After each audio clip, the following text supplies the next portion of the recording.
let's paint the rolling pin. Now, you could really paint this any color. You could paint it the dark blue, I think, might be the most difficult. I don't know. It would probably look really cute. But I'm going to paint mine white and then distress it.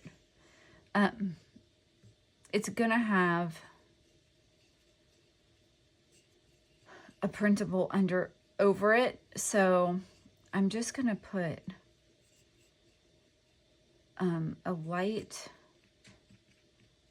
coat, so cute, of this white, not because you're gonna see it, but I just want to not see the wood. I just want a nice solid, what I'm trying to say is I want a nice solid white. The wood doesn't usually show through the printable, but since we are painting anyway, I'm just gonna go for it.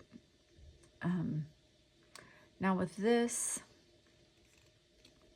you're not going to see this, so it doesn't have to look great.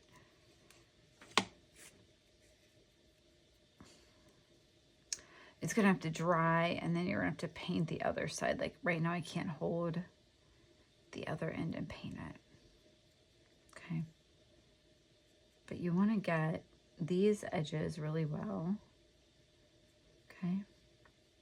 Because you are going to see that. This end part, right? So make sure you get these really well.